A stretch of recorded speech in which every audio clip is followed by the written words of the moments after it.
पंचांग में कुछ तिथियां इतनी पवित्र होती है कि उन पर किए गए हर शुभ कार्य का फल अनंत काल तक मिलता रहता है। अक्षय तृतीया ऐसी ही एक दुर्लभ तिथि है। अक्षय शब्द संस्कृत भाषा से आया है, जिसका अर्थ है जो कभी क्षीण न हो, जो सदा बना रहे। इस दिन किए गए जप, तप, दान, हवन और पूजन का फल अक्षय यानी अविनाशी हो जाता है।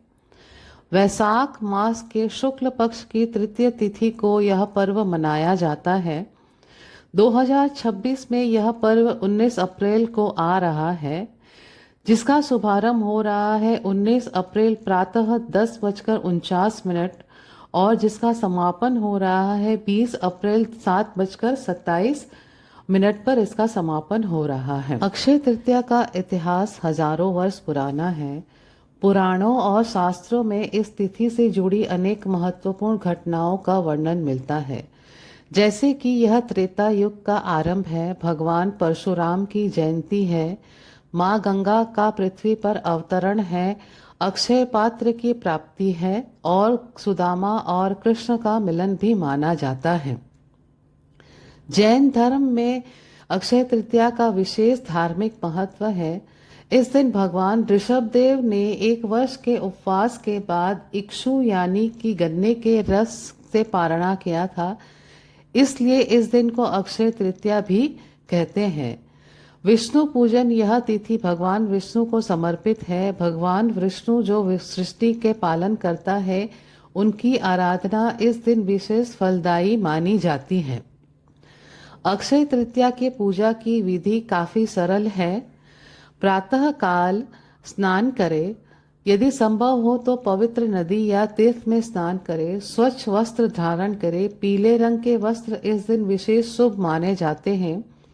एक चौकी पर लाल या पीला कपड़ा बिछाएं, उस पर भगवान विष्णु और माता लक्ष्मी की फोटो या मूर्ति स्थापित करें। श्री गणेश का ध्यान करते हुए ओम गण गणपते नमः का उच्चारण करें। संकल्प ले, मैं अक्षय तृतीया के पुण्य दिवस पर भगवान विष्णु एवं माता लक्ष्मी की पूजा करता हूँ, जिससे मेरे जीवन में सुख, शांति और समृद्धि का वास हो। कुमकुम व गोपी चंदन का तिलक लगाए। देवी लक्ष्मी को कमल का फूल और भगवान विष्णु को पीले फूल की माला अर्पित करे। रोली, चावल, पुष्प, धूप, दीप नैवेद्य अर्पित करे। जौ, गेहूं का सत्तू, ककड़ी और चने की दाल नैवेद्य में चढ़ाएं।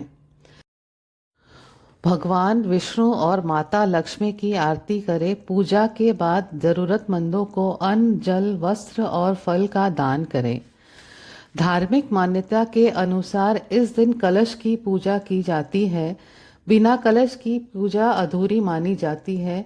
जल से भरे कलश की भी विधिपूर्वक पूजा करें।